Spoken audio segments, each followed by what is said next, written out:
Guys what's up, welcome back to Gravity Circle. और guys हम लोगों ने फोटो इलेक्ट्रिक इफेक्ट सीखा। क्या हमें फोटो इलेक्ट्रिक इफेक्ट के अंदर किसी तरीके की कोई प्रॉब्लम? गुड। क्या हम लोगों ने स्पेक्ट्रम जाना? गुड। कितने तरीके का? 2 तरीके का। कौन कौन सा? Emission, absorption. एमिशन कितने टाइप का? 3। एनसीईआरटी कितने टाइप का बताती है? 2। एनसीईआरटी में कौन कौन सा लिखा है? Continuous and line. Mrityunjay sir ने कौन कौन सा सिखाया? Continuous, band and line. Band और कंटिन्यूअस को अर्थ पर और कुछ किताबें एक जैसा बोलती है, लेकिन हम कंटिन्यूअस को क्या बोलते हैं? जिसमें दुनिया के सारे रेडिएशन रिलीज हो जाएं, एब्जॉर्ब हो जाएं। बैंड के अंदर एक स्पेसिफिक सीरीज, जैसे विजिबल सीरीज के जो 7 अलग अलग फॉर्म हैं वो सब। एंड लाइन स्पेसिफिक वेवलेंथ की स्पेसिफिक वेव्स आपको मिलेगी। Is that clear to you? Then क्या आप लोगों को इलेक्ट्रोमैग्नेटिक रेडिएशंस क्लियर है? वेवलेंथ, फ्रीक्वेंसी, ये सारी बातें क्लियर है? दैट मीन्स जो बातें रदरफोर्ड ने कभी नहीं पढ़ी, जिसकी वजह से उनका एटॉमिक स्ट्रक्चर गलत हो गया, वो आप लोगों ने पढ़ ली, मैंने पढ़ ली, नील बोर ने पढ़ ली। तो अब हम लोग रेडी हैं नील बोर का मॉडल पढ़ने के लिए। तो let's start Niels Bohr. Let's start Niels Bohr's model of atom. Niels Bohr's model of atom start करते हैं हम लोग। सबसे पहली बात गाइस, नील बोर मॉडल के अंदर जो सबसे पहली बात मैं आपको बिना कुछ कहे ही सिखा देता हूं वो ये है कि नील बोर ने पहले दिन से कह रखा है रदरफोर्ड गलत नहीं है। किसके मामले में? न्यूक्लियस के मामले में। यानी एटम के अंदर न्यूक्लियस नो डाउट होता है। तो नील बोर का पहला पोस्टुलेट यही होता है दैट एटम कंटेन्स न्यूक्लियस या न्यूक्लियाई एंड it possess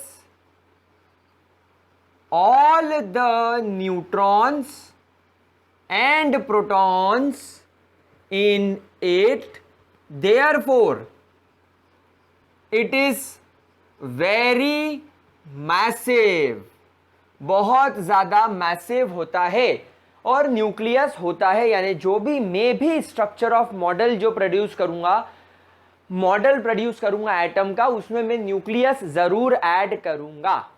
कोई दिक्कत, कोई परेशानी, कोई समस्या? आगे बढ़ते हैं। नील बोर ने हम सबको एक बात बताई कि अगर ये आपका पॉजिटिवली चार्ज्ड न्यूक्लियस है जिसमें प्रोटॉन्स और न्यूट्रॉन्स भरे हुए हैं, और अगर एक इलेक्ट्रॉन जो इसके आसपास घूमेगा, तो इस इलेक्ट्रॉन के पास एक एंगुलर मोमेंटम होगा। इस इलेक्ट्रॉन के पास एक एंगुलर मोमेंटम होगा। ना what is angular momentum? Angular momentum वो होता है उस बॉडी के पास होता है जो एक स्फेरिकल पाथ में, सर्कुलर पाथ में घूमती है। जिस बॉडी का मास m हो वो सर्कुलर पाथ में इस तरीके से घूम रही हो विद अ वेलोसिटी v।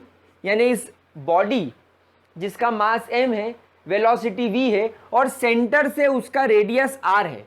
तो एक ऐसी बॉडी जो r रेडियस पर यानी इतनी दूरी पर जिसका मास m है, जिसकी वेलोसिटी v है, या जो v वेलोसिटी से इस सेंट्रल बॉडी के आसपास सर्कुलर पाथ में इस तरीके से घूम रहा है, उस बॉडी के पास एंगुलर मोमेंटम होगा। एंड एंगुलर मोमेंटम किसके बराबर होगा? m into v into r के। यानी angular momentum of that body will always be equal to m into v into r, mass into velocity into radius. तो हमेशा ध्यान रखेंगे कि जब कभी भी एक बॉडी सेंटर से r डिस्टेंस पर, r रेडियस पर, r दूरी पर v वेलोसिटी के साथ घूमेगी और उसका मास m होगा, तो उसका angular momentum m into v into R होगा। Is that clear to you? क्या ये नोट कर लिया आप लोगों ने? प्लीज इस पॉइंट को नोट कर लीजिएगा कहीं पर या स्क्रीनशॉट ले लीजिएगा। वैसे अगर आप लोगों ने ग्रेविटी सर्कल से नोट्स ले लिए हैं, ग्रेविटी सर्कल एप्लीकेशन पर जाकर आपने अगर नोट्स ले लिए हैं, तो इसमें से एक भी चीज आपको लिखने की जरूरत नहीं पड़ेगी। आगे बढ़ते हैं।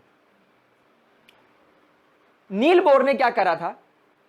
एक हाइड्रोजन लैंप बनाया था। नील बोर ने इस तरीके से एक हाइड्रोजन लैंप बनाया था। This was hydrogen lamp. और जैसे उन्होंने इस हाइड्रोजन लैंप को लिट किया, इससे लाइट निकली। इस लाइट को उन्होंने किस पर इंसिडेंस किया? प्रिज्म पर। जैसे ये लाइट प्रिज्म पर आकर टकराई, उन्हें जो रिजल्ट मिले वो कैसे मिले? He observed a line spectrum. I repeat, उन्हें क्या मिला? उन्हें लाइन स्पेक्ट्रम मिला। उन्हें यहां पर एक ब्लू कलर की रोशनी निकलती हुई दिखी, यहां पर उन्हें कुछ अल्ट्रा वायलेट लाइट फील हुई और कुछ इंफ्रारेड लाइट्स देखने को मिली। मतलब उन्हें जो स्पेक्ट्रम मिला, उन्होंने अलग तरीके से एक्सपेरिमेंट किया था। ये इजी फॉर्म है उसका, हम उसके डिटेल में नहीं जाएंगे, लेकिन हम नील बोर के रिजल्ट को डिस्कस करेंगे कि जब उन्होंने हाइड्रोजन लैंप को प्रिज्म पर गिराया तो उन्हें, या जब उन्होंने हाइड्रोजन लैंप से निकलने वाली लाइट को जब उन्होंने स्प्लिट करा, स्पेक्ट्रम चेक किया, तो लाइन स्पेक्ट्रम मिला। लाइन स्पेक्ट्रम के तहत उन्हें स्पेसिफिक चीजें मिली। हो सकता है इस आईआर की रेंज 8000 एंगस्ट्रॉम रही हो सकता है इस ब्लू कलर की लाइट की जो रेंज रही हो वो 5500 एंगस्ट्रॉम रही हो सकता है ये अल्ट्रा वायलेट रेज उन्हें 3000 एंगस्ट्रॉम के आसपास की मिली हो। दैट मीन्स हाइड्रोजन से निकलने वाली लाइट जब प्रिज्म पर पड़ी तो उन्होंने एक लाइन स्पेक्ट्रम देखा। यहां पर देखो रिजल्ट कितना स्पेसिफिक है। रिजल्ट इज वेरी स्पेसिफिक, मतलब जितना दिखा उतना ही आया। कोई रेंज नहीं है कि 3500 से लेकर 7500 के बीच में कुछ होगा, कोई रेंज नहीं है। जब भी आप रेंज की बात करते हो आप नॉन स्पेसिफिक हो जाते हो, लेकिन जब आप एग्जैक्ट वैल्यूज लिखते हो आप स्पेसिफिक हो जाते हो। और यही कहानी लाइन स्पेक्ट्रम की होती भी है। लाइन स्पेक्ट्रम हमेशा कैसा होता है? स्पेसिफिक।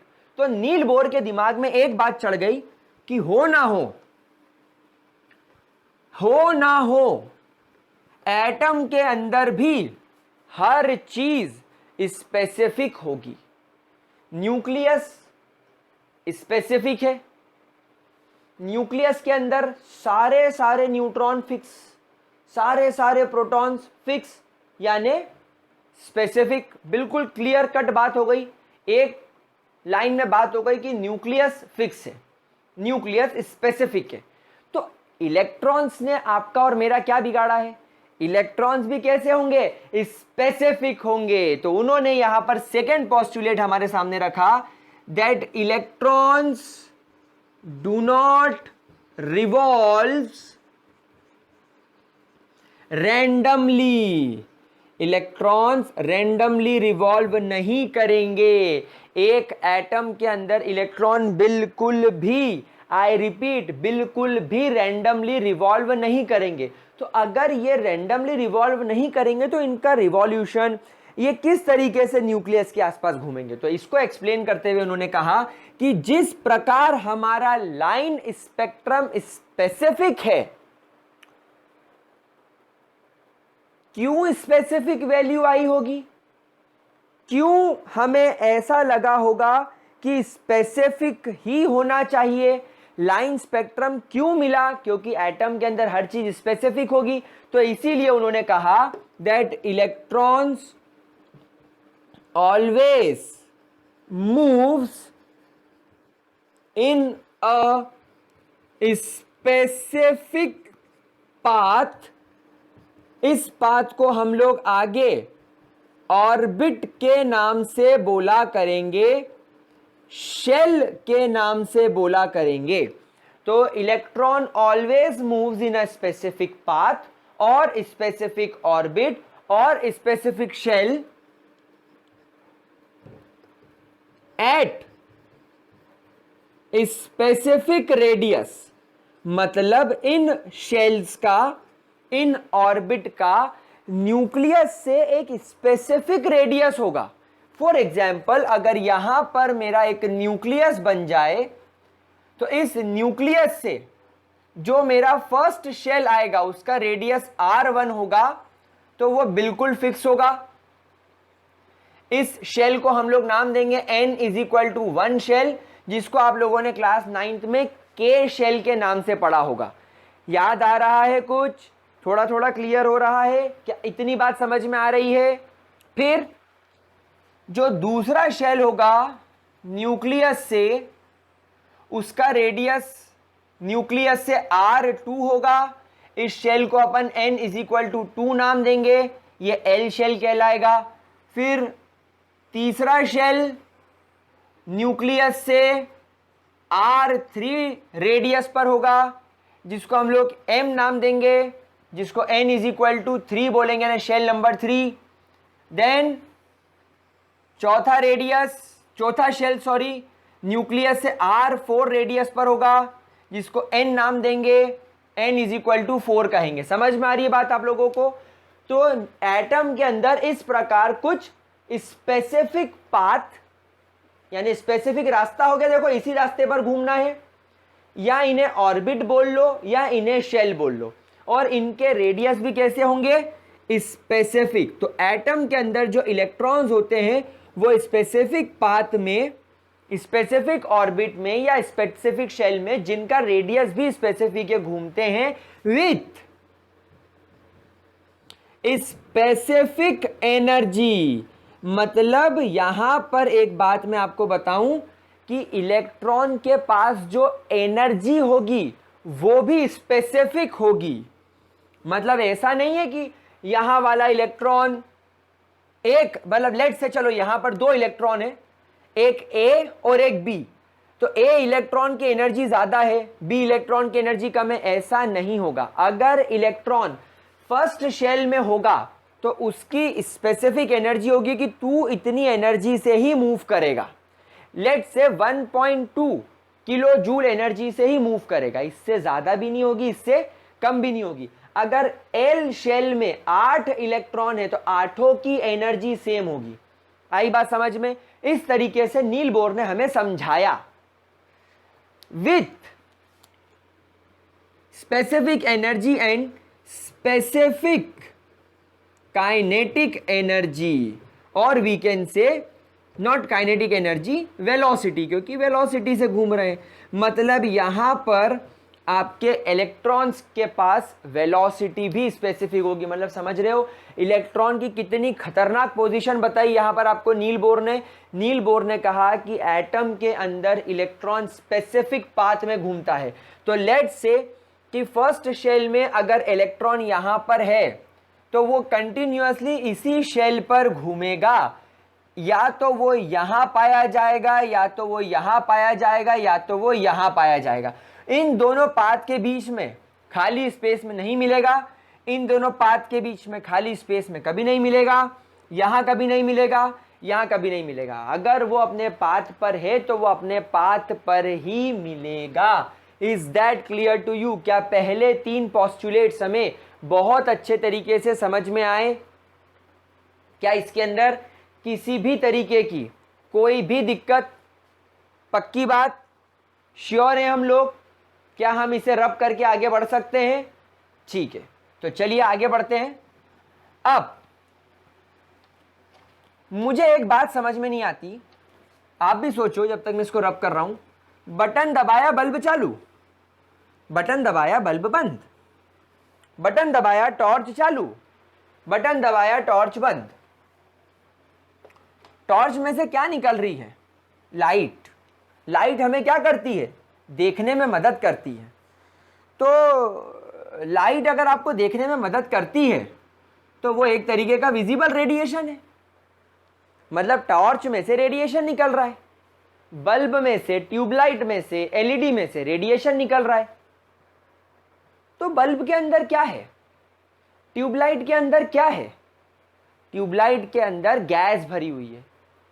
वो स्ट्रीट लाइट पर बड़े बड़े अंडे नुमा पीले पीले कलर के स्ट्रीट लाइट में बल्ब होते हैं जो पीली रोशनी फेंकते हैं, सोडियम लैंप जिनको बोलते हैं। नील बोर ने हाइड्रोजन लैंप बनाया था।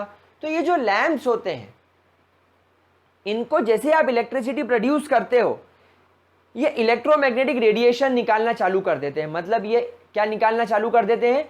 Visible rays, light. तो ऐसा कैसे होता होगा, ये उन्हें हमें नील बोर ने बताया पॉइंट नंबर 4 में। दैट यहां पर हम पहले डायग्राम बनाएंगे। ये आपका न्यूक्लियस है, ये आपका फर्स्ट शेल, ये आपका सेकेंड शेल, ये आपका थर्ड शेल, ये आपका फोर्थ शेल। मतलब आपके एटम के अंदर अलग अलग शेल्स होते हैं। अब हम लोग ये बात सब समझ ही चुके हैं। ये आपका first shell K, L, M, N, या इसको n is equal to 1, n is equal to 2, n is equal to 3, n is equal to 4। Now guys क्या होता है, लेट से एक इलेक्ट्रॉन यहां पर फर्स्ट शेल में अपने स्पेसिफिक पाथ में, जो कि स्पेसिफिक रेडियस पर है न्यूक्लियस से, स्पेसिफिक एनर्जी और स्पेसिफिक वेलोसिटी से न्यूक्लियस के चक्कर लगा रहा है। जैसे आप लोग भी चक्कर लगाते रहते होगे इधर उधर, मैं जानता हूं बहुत चक्कर लगाए होंगे आप लोगों ने भी। और जो लोग मेरी बात समझ गए, बहुत बड़े वाले हो बेटा तुम लोग। चलो थोड़ा सा ध्यान डाइवर्ट करने के लिए, ताकि बोर ना हो जाओ आप लोग। वैसे मैं सब जानता हूँ आप लोग चक्कर नहीं लगाते हो, आपके चक्कर लगाए जाते हैं। अरे हीरो यार, अपन लोग को हीरो हीरोइन से कम थोड़ी, अपने चक्कर लगाए जाते हैं। हाँ, तो एक इलेक्ट्रॉन फर्स्ट शेल में घूम रहा है। जैसे ही आप इसे कोई एक्सटर्नल मीडियम से एक्स्ट्रा एनर्जी प्रोवाइड करते हो, जैसे अभी एक बल्ब बंद है तो उसके अंदर जो भी गैस भरी हुई होगी, लेट से हाइड्रोजन गैस भरी होगी, तो हाइड्रोजन गैस के अंदर इलेक्ट्रॉन अपने शेल में घूम रहा होगा। उसको किसी से कोई मतलब नहीं भाई, उसके पास अपनी स्पेसिफिक एनर्जी है। लेकिन जैसे तुम बटन चालू करते हो, करंट पहुंच जाता है बल्ब में। बल्ब में कौन है? Hydrogen gas.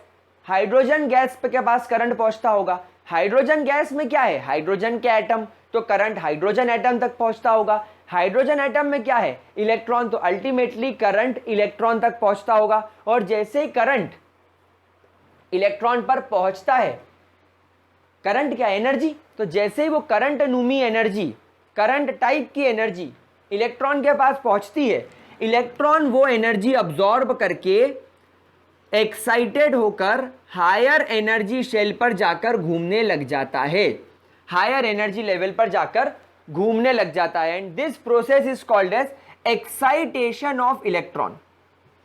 This process is called as excitation of electrons. That means energy absorb करके इलेक्ट्रॉन्स का अपने घर को छोड़कर दूसरे घर में उछल जाना। तो अगर इलेक्ट्रॉन इस शेल में घूम रहा है प्यारे बच्चों, तो ये शेल इलेक्ट्रॉन की ग्राउंड स्टेट कहलाएगी। ग्राउंड स्टेट जमीन पर है, वो जमीन पर है। लेकिन जैसे ही 21 दिन में उसका पैसा डबल हुआ, आसमान में उड़ गया, एक्साइट हो गया, तो that is called as excited state. ध्यान रखना, ग्राउंड शेल को छोड़कर बाकी जितने भी शेल्स होंगे वो सभी इस इलेक्ट्रॉन के लिए एक्साइटेड स्टेट कहलाएंगे। तो एक्साइटेशन ऑफ इलेक्ट्रॉन क्या होगा? That when electron absorbs energy, it gets excited and reaches higher energy level orbital, higher energy level orbitals। अब एक बहुत इंपॉर्टेंट पॉइंट नोट करो, नील बोर ने यह बात क्यों कही होगी? नील बोर ने यह बात क्यों कही होगी? समझना बात को। मैंने आपसे कहा था इस शेल की अपनी कुछ एनर्जी रही होगी। मैंने कहा इस शेल की एनर्जी है E1, इस शेल की एनर्जी मैंने कहा E2, इस शेल की एनर्जी E3, इस शेल की एनर्जी E4। अब एक बात समझो, लेट से ये इलेक्ट्रॉन यहां से जंप करके यहां चला गया, तो जो इलेक्ट्रॉन है it jumps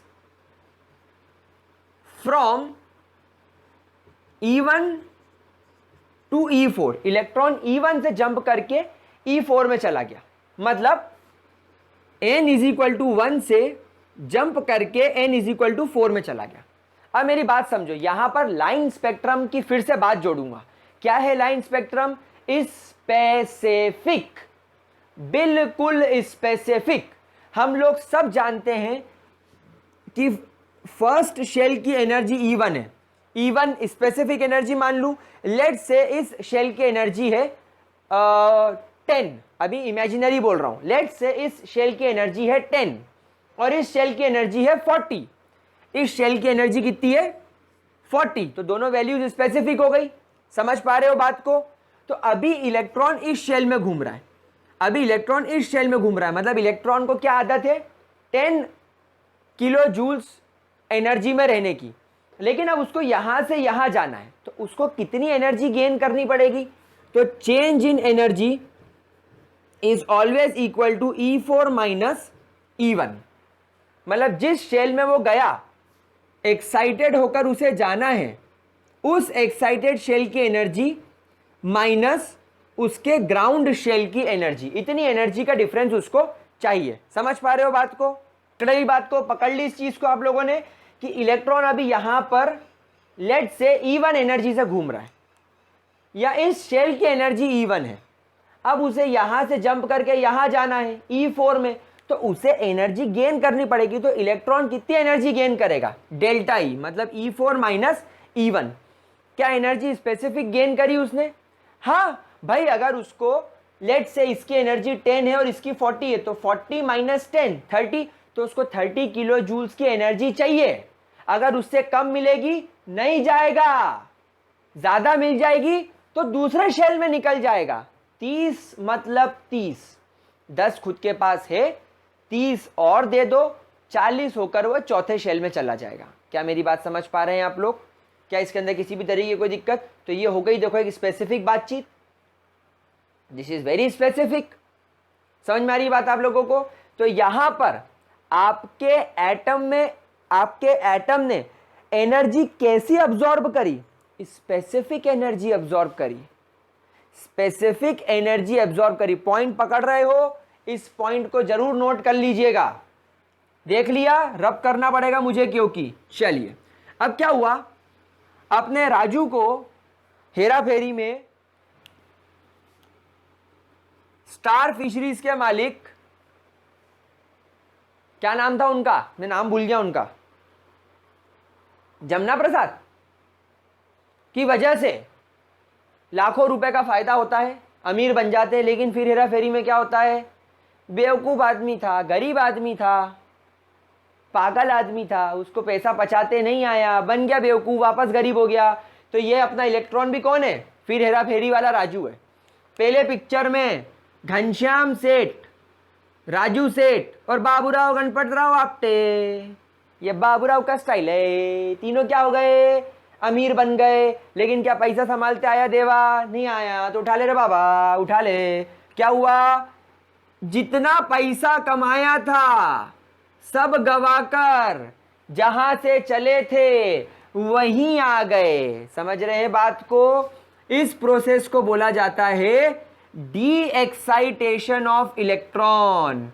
D excitation of electrons. तो क्या आप बोलेंगे? What is D excitation of electrons? D excitation of electron. Now what is de-excitation of electron? That when the excited electron releases all its extra energy. I repeat, Baburao Ganpatrao Apte इतना पागल आदमी नहीं है रे बाबा कि अपने सारा पैसा खो दे। क्या मतलब? जितना पैसा था उतना जेब में है, जो एक्स्ट्रा कमाया था वो सब गवा के घर आ गए। तो जितनी भी एक्स्ट्रा एनर्जी थी उस सबको इन्होंने क्या करा? रिलीज कर दिया। And comes back to their ground state. अपने ग्राउंड स्टेट में वो लोग वापस आ जाते हैं। तो यहां पर क्या हुआ, जैसे एक्साइटेशन में ये N1 से एक्साइट होकर लेट से N2 में गए थे, मतलब E1 एनर्जी के बाद इन्होंने इतनी एनर्जी और अब्सॉर्ब करी कि ये E2 पर चले गए। अब क्या हुआ, अब ये लोग N2 से डी एक्साइट होकर N1 में आ गए, मतलब जो इनके पास में E2 एनर्जी थी उसमें से कुछ एनर्जी का लॉस करके ये E2 से वापस कहाँ आ गए, E1 पर आ गए। तो कितनी एनर्जी छोड़ी इन्होंने, so delta E is the change in energies E2 minus E1। Again ये एक्साइटेड स्टेट की एनर्जी होगी और ये ग्राउंड स्टेट की एनर्जी होगी। तो कितनी एनर्जी छोड़ी, स्पेसिफिक। स्पेसिफिक क्यों स्पेसिफिक भाई, E2 शेल की एनर्जी स्पेसिफिक होगी, E1 शेल की एनर्जी भी स्पेसिफिक होगी। अब इलेक्ट्रॉन को यहां से यहां आना है, यानी एक्साइटेड से ग्राउंड में आना है, तो ग्राउंड जितनी एनर्जी तो रखनी पड़ेगी ना, पूरी थोड़ी छोड़ देगा, पागल थोड़ी है वो, नहीं तो वो तो ग्राउंड से भी जाएगा, तो वो सिर्फ उतनी एनर्जी छोड़ेगा जितने में वो ग्राउंड में आ जाए। तो आप बात समझो, आप क्रोनोलॉजी समझो, जितनी अब्सॉर्ब करके एक्साइट हुआ था एग्जैक्टली उतनी ही छोड़ के वापस ग्राउंड में आ गया। क्या ये बात समझ में आ रही है आप लोगों को? तो यहां पर स्पेसिफिक चल रही है बात। अच्छा, ऐसा भी हो सकता है, ऐसा भी कभी कभी देखने को मिलता है कि इलेक्ट्रॉन यहां से एक्साइट होकर फोर्थ शेल में चला गया, लेकिन फोर्थ से डी एक्साइट होकर वो सिर्फ कहां आकर गिरा, थर्ड में आकर गिरा। समझ रहे हो बात को? तो डी एक्साइटेशन यहां पर किसके बीच में हुआ, E4 minus E3। So definitely यहां पर जो डेल्टा E होगा वो भी कुछ स्पेसिफिक होगा। मान लो इसकी एनर्जी 10 है, इसकी 20 है, इसकी 30 और इसकी 40 है, तो 40 minus 30 10 energy, 10 kilo joules energy जब जब इलेक्ट्रॉन छोड़ेगा वो फोर्थ शेल से थर्ड शेल में आकर गिर जाएगा। ऐसा भी हो सकता है कि इलेक्ट्रॉन फोर्थ शेल से सेकेंड शेल में आकर गिर जाए। तो यहां पर फोर्थ शेल की एनर्जी 40, सेकेंड शेल की एनर्जी 20, तो 40 माइनस 20 यानी कि 20 किलो जूल्स एनर्जी छोड़कर वो ग्राउंड पर आ गया। तो ये सारी बातें फिक्स हैं एटम में, ये सारी एनर्जीज, ये सब कुछ फिक्स है, पहले शेल की, दूसरे शेल की, तीसरे शेल की, चौथे शेल की। मैं दोनों शेल के बीच में एनर्जी का डिफरेंस देख के बता दूंगा कि इलेक्ट्रॉन कौन से शेल में था और कौन से शेल में आकर गिरा। क्या ये बात समझ में आ रही है? अब ये क्या है, ये डेल्टा E क्या है, energy released by the electron. Energy released by the electron, electron कितनी एनर्जी रिलीज कर रहा है, इलेक्ट्रॉन एनर्जी रिलीज कर रहा है। कहां रिलीज कर रहा है, बाहर। किसके बाहर, वो बल्ब के बाहर। किस फॉर्म में, इलेक्ट्रोमैग्नेटिक रेडिएशंस के फॉर्म में। तो ये इलेक्ट्रॉन जब ई डी एक्साइट होगा तो जितनी एक्स्ट्रा एनर्जी इसने अब्सॉर्ब करी है और जिस शेल में इसको गिरना है, जिस शेल में गिरेगा, लेट से इसने एनर्जी छोड़ी 10 किलो जूल, तो ये यहां से थर्ड शेल में गिरेगा।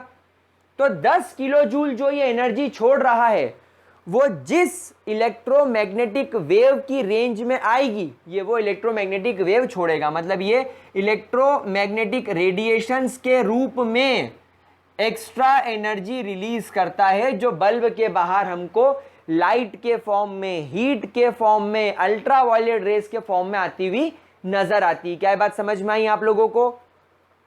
अभी हम आगे जब चलेंगे तो हम लोग लाइन स्पेक्ट्रम और डिटेल में सीखेंगे। हम लोग देखेंगे कि एक इलेक्ट्रॉन ग्राउंड स्टेट से फर्स्ट शेल से जंप करके 7वें शेल में पहुंच गया।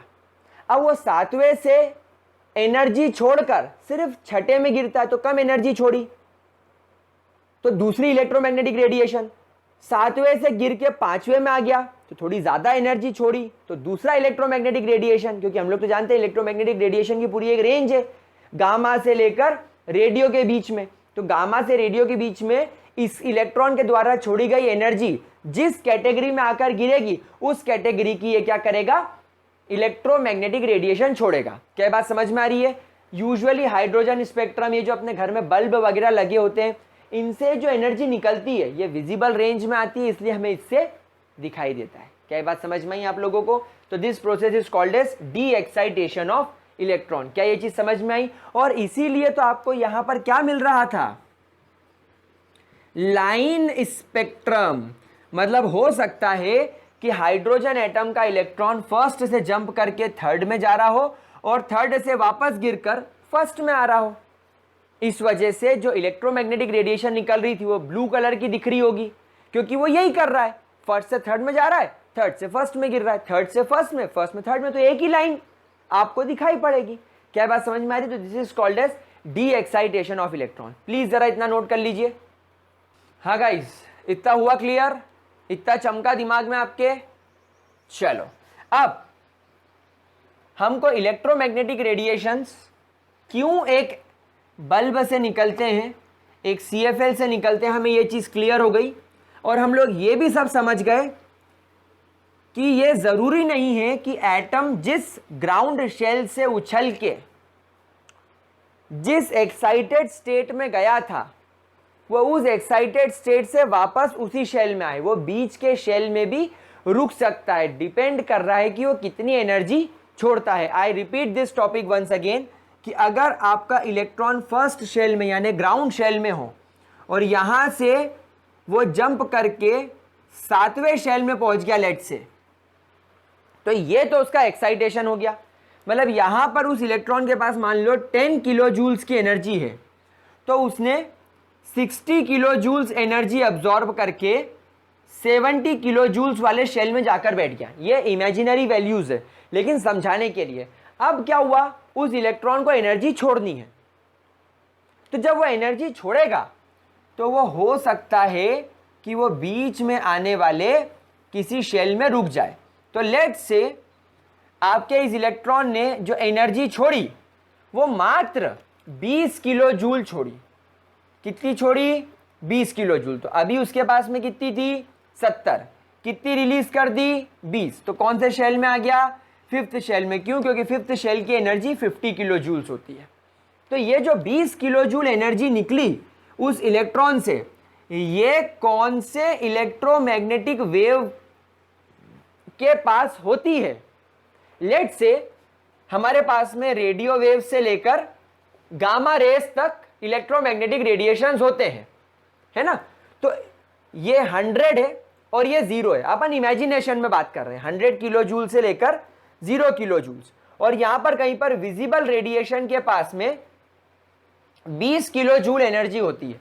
तो जैसे ये 20 किलो जूल एनर्जी छोड़ेगा अपने इलेक्ट्रोमैग्नेटिक वेव में, किसके पास होती है 20 किलो जूल? विजिबल। मतलब ये इलेक्ट्रोमैग्नेटिक वेव कौन सा टाइप की होगी? विजिबल टाइप की होगी। क्या ये बात समझ में आ रही है आप लोगों को? ये हमें नील बोर्ड ने सजेस्ट किया। Is that clear to you guys? पक्की बात? अगर समझ में आ गया हो तो कमेंट सेक्शन में लिखकर बताना।